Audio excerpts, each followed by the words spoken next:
കോതമംഗലത്ത് KSRTC bus terminal ഉദ്ഘാടനത്തിനിടെ സ്വകാര്യ bus ഹോണടിച്ചെത്തിയതിൽ പ്രതികരിച്ച driver പരിപാടി നടക്കുന്നത് അറിഞ്ഞില്ല എന്നും ഹോൺ സ്റ്റക്കായതാണെന്നും ഡ്രൈവർ അജയൻ അറിയിച്ചു.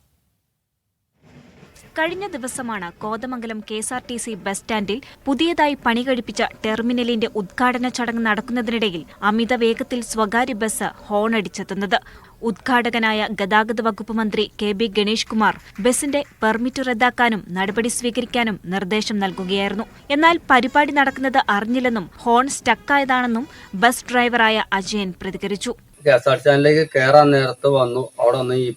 അവിടെ ആരും പോലീസുകാരും വണ്ടി തിരിച്ചു വിടാനില്ലായിരുന്നു. എനിക്കറിയില്ലായിരുന്നു അവിടെ പരിപാടി നടക്കണമായിരിക്കും. ഞാൻ സ്റ്റാൻഡിലേക്ക് കയറി പോയതിന് വഴിക്ക് ഒരു കാറ് വട്ടം തിരിച്ചപ്പോൾ ഞാൻ ഓണടിച്ച് ഓൺ സ്റ്റക്കായി പോയി. ഞാൻ സ്റ്റാൻഡിന്റെ അകത്ത് കയറിയിട്ട് വണ്ടി അവിടെ നിർത്തിയിട്ട് ഞാൻ വയറൊക്കെ വെച്ച് പിടിച്ചപ്പോഴേക്ക് KSRTC ഡിപ്പോയിൽ നിന്ന് ഒരു ഇലക്ട്രീഷ്യൻ വന്ന് ആ വയറ് വലിച്ചു പിടിച്ചു. എന്നിട്ട് വെഹിക്കിൾമാർ അവിടെ നിന്ന് ആറ്റിയ വെഹിക്കിൾമാരൊക്കെ ഉണ്ടായിരുന്നു. വെഹിക്കിൾമാർ എന്നോട് പറഞ്ഞു വണ്ടി പൊക്കമെന്നും പറഞ്ഞ് ഞാൻ വണ്ടി സ്റ്റാൻഡിലേക്ക് പോന്നു. ഇതിന് ശേഷം എന്റെ വണ്ടി പിടിച്ചു. മന്ത്രിയോട് മാപ്പപേക്ഷിക്കാൻ ശ്രമിച്ചെങ്കിലും അനുവദിച്ചില്ലെന്നും തന്റെ ഏക വരുമാനമാണിതെന്നും അജയൻ പറഞ്ഞു. ഞാൻ 3 പിള്ളേരും ആയിട്ട് ഈ വാടകയ്ക്ക് ഒരു കുഞ്ഞു വീട്ടിൽ താമസിക്കുന്നതാണ്. ഈ വണ്ടി ഓടിച്ചാണ് ജീവിക്കുന്നത്. വർഷങ്ങളായിട്ട് ഞാൻ വണ്ടി ഓടിച്ചാണ് ജീവിക്കുന്നത്. ഈ ഒരു വരുമാനം മാത്രമേ എനിക്കുള്ളൂ. ഇത് മന്ത്രിയുടെ കാല് പിടിക്കാമെന്ന് ഓർത്തുകൊണ്ട് മന്ത്രിയുടെ അടുത്ത് ചെന്നപ്പോഴേക്കും അവിടെ അടുപ്പിച്ചില്ല. മന്ത്രിയുടെ അടുത്ത് കാല് പിടിച്ച് ക്ഷമ പറയാമെന്ന് ഓർത്തുകൊണ്ട് ചെന്നു. അവിടെ ഒരു രക്ഷയിലായിരുന്നു.